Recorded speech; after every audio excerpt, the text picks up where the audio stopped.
एक भ्रांति फैलाई गई जिसको मैं सदन के समक्ष स्पष्ट करना चाहता हूं कि ये रिपोर्ट स्पीकर को दे दी गई है, लेकिन हाई कोर्ट ने जो टिप्पणियां की है इस पूरे मामले में, उससे आपको स्पष्ट हो जाएगा कि सीएजी की रिपोर्ट को किस तरह से दबाया गया। हाई कोर्ट के फैसले में कहा गया 39 para 39 it would be supervised of the constitutional mandate to withhold these reports from the legislature for an inordinately long period after the same have been forwarded by the CAG to the concerned government। मैं इसका अनुवादित पक्ष पढ़ रहा हूं। इन रिपोर्टों को CAG द्वारा संबंधित सरकार को भेजे जाने के बाद इन्हें विधायिका से अर्थात सदन से सदस्यों से बहुत लंबे समय तक रोके रखना संवैधानिक जनादेश के विरुद्ध होगा। यह हाई कोर्ट की टिप्पणी है। दूसरा, it is quite evident 41 para high court के फैसले का, it is quite evident that most of these CAG reports were kept pending with the respondent number 1 Delhi government, respondent number 2 Chief Minister for an inordinately long period of time। यह स्पष्ट है कि इनमें से अधिकांश CAG रिपोर्ट प्रतिवादी दिल्ली सरकार और प्रतिवादी मुख्यमंत्री के पास लंबे समय तक लंबित रखी गई। Para 43, it is also evident that the concerned respondent, Government of NCT, was remiss in forwarding the concerned CAG reports to the LG as mandated under Article 151(2) of the Constitution of India. Even after this aspect was staunchly agitated by filing writ petition bearing number WP 15341 2024। Court ने कहा यह भी स्पष्ट है कि संबंधित प्रतिवादी दिल्ली सरकार ने भारत के संविधान के अनुच्छेद 151(2) के तहत उपराज्यपाल को संबंधित सीएजी रिपोर्ट अग्रेषित करने में लापरवाही बरती, जब जानबूझकर उसको रोके रखा, जबकि इस पहलू को रिट याचिका दायर करके जोरदार तरीके से उठाया गया था। अर्थात संविधान की अनुच्छेद 151(2) का खुला उल्लंघन हुआ और उस अनुच्छेद के अनुसार सरकार को यह रिपोर्ट एलजी के पास समय रहते भेजनी थी, लेकिन जानबूझकर सरकार ने रिपोर्ट को अपने पास दबाए रखा। यह हाई कोर्ट ने, ये जब आप लोग चर्चा में भाग लें तो आपको तथ्य आपके समक्ष होने चाहिए। Para 45, even thereafter the respondent Government of Delhi did not act with alacrity in the matter। इसके बाद भी दिल्ली सरकार ने मामले में तत्परता से काम नहीं लिया। कोर्ट में आने के बाद भी सरकार अड़ी रही रिपोर्ट को अपने पास दबा के रखने में। 46, ये हाई कोर्ट की टिप्पणियां पढ़ रहा हूं जो किस प्रकार से संवैधानिक शक्तियों का उल्लंघन हुआ है, किस तरह से रिपोर्ट को छुपाया गया है।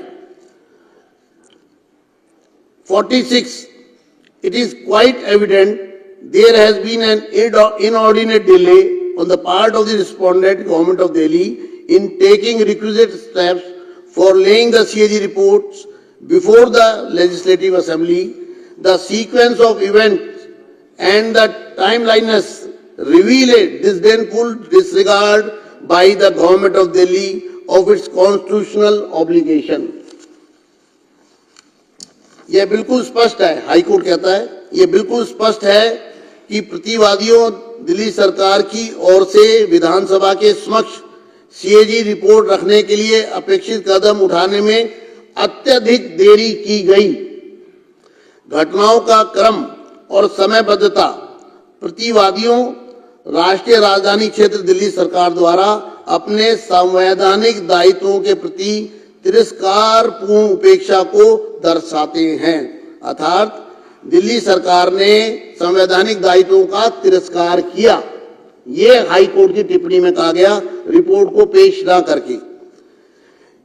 ये माननीय, these are the words of the Honorable High Court. These are very critical and strong observations. In para 49, the Honorable Court has said, it is directed that once the Legislative Assembly is constituted and summoned pursuant to the upcoming elections, requisite steps shall be taken by the respondent Government of Delhi inter alia under Rule 24, 27 and 289 of the Rules of Procedure for the purpose of laying the CAG reports as expeditiously as possible. यह माननीय उच्च न्यायालय के शब्द है। यह बहुत ही गंभीर और कड़ी टिप्पणी है। इसके अलावा पैरा 49 में माननीय न्यायालय ने कहा है, यह निर्देश दिया जाता है कि आगामी चुनावों के बाद जैसे ही विधानसभा का गठन होता है और सदन को आहूत किया जाता है, दिल्ली सरकार द्वारा अन्य बातों के साथ साथ प्रक्रिया नियमों के नियम 24, 27 और 289 के तहत सीएजी रिपोर्ट को यथाशीघ्र सदन के पटल पर रखने के लिए आवश्यक कदम उठाए जाएं। अतः यह बहुत ही खुशी की बात है कि नई सरकार द्वारा माननीय उच्च न्यायालय के निर्देश के मद्देनजर और अपनी जिम्मेदारी को समझते हुए दिल्ली की जनता के प्रति पहले ही सत्र में पहले ही दिन आज सीएजी रिपोर्ट को सदन पटल पर प्रस्तुत किया जा रहा है। मुझे उम्मीद है कि सीएजी रिपोर्ट में दिए गए निष्कर्षों और सार्थक सकारात्मक विचार विमर्श करेंगे। आज हम एक रिपोर्ट ला रहे हैं, उसका कारण ये है कि ये वॉल्यूमिनस है, बहुत बड़ा, क्योंकि ये पिछले कई वर्षों का बैकलॉग है और हम चाहते हैं कि दिल्ली की जनता के सामने सब चीजें बहुत स्पष्ट रूप से आए। इसलिए आज एक रिपोर्ट सदन के पटल पर रखी गई है और इसी तरह से आने वाले दिनों में दूसरी रिपोर्ट लाई जाएगी। मैं चाहता हूं इस रिपोर्ट पर सदन में कुछ सदस्य जिनके मेरे पास नाम आए हैं वो पूरी तरह आतुर हैं कि हम इस चर्चा में भाग लेना चाहते हैं सीएजी रिपोर्ट के बारे में, क्योंकि सीएजी की रिपोर्ट आज यहां पर ले हो गई है। इसलिए मैं इस चर्चा को ऑन करता हूं और क्योंकि ये मामला बहुत गंभीर मामला है, सीएजी की रिपोर्ट को दबाना एक तरह का क्रिमिनल ऑफेंस है मेरी नज़र में। देखिए, ये रिपोर्ट है और ये बहुत पहले दिल्ली की विधानसभा में आ जाना चाहिए था, दिल्ली की जनता के सामने आ जाना चाहिए था।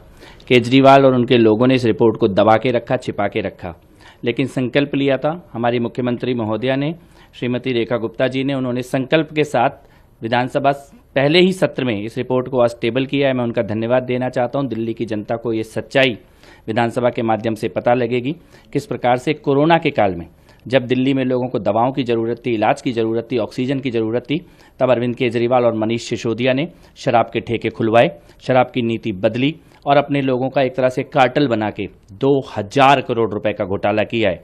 और ये कोई राजनीतिक आरोप नहीं है, ये सीएजी की रिपोर्ट बोल रही है, कागजों में लिखा हुआ है, फाइलों में लिखा हुआ है। और मुझे लगता है कि दिल्ली की जनता को ये सच जानने का हक है। ऐसी 14 रिपोर्ट है सीएजी की, ये पहली रिपोर्ट है। एक एक भ्रष्टाचार, अरविंद केजरीवाल का एक एक घोटाला दिल्ली की जनता के सामने आएगा।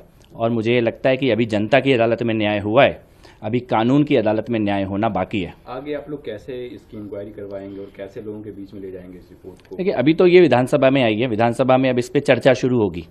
विधानसभा जिस भी दिन अब लगेगी उस दिन इस पर चर्चा होगी और चर्चा के साथ साथ हम ये इंश्योर करेंगे कि दिल्ली के बच्चे बच्चे को अरविंद केजरीवाल, मनीष सिसोदिया और उनके लोगों का ये जो दारू का, शराब का ये जो पाप इन्होंने दिल्ली में किया है, इसके बारे में घर घर में पता लगे, लोगों को पता लगे कि कैसे दिल्ली को नशे के जाल में धकेला अरविंद केजरीवाल ने और कैसे कोरोना के काल में इन्होंने करोड़ों रुपए, 2000 करोड़ रुपए इन्होंने खाए हैं शराब का।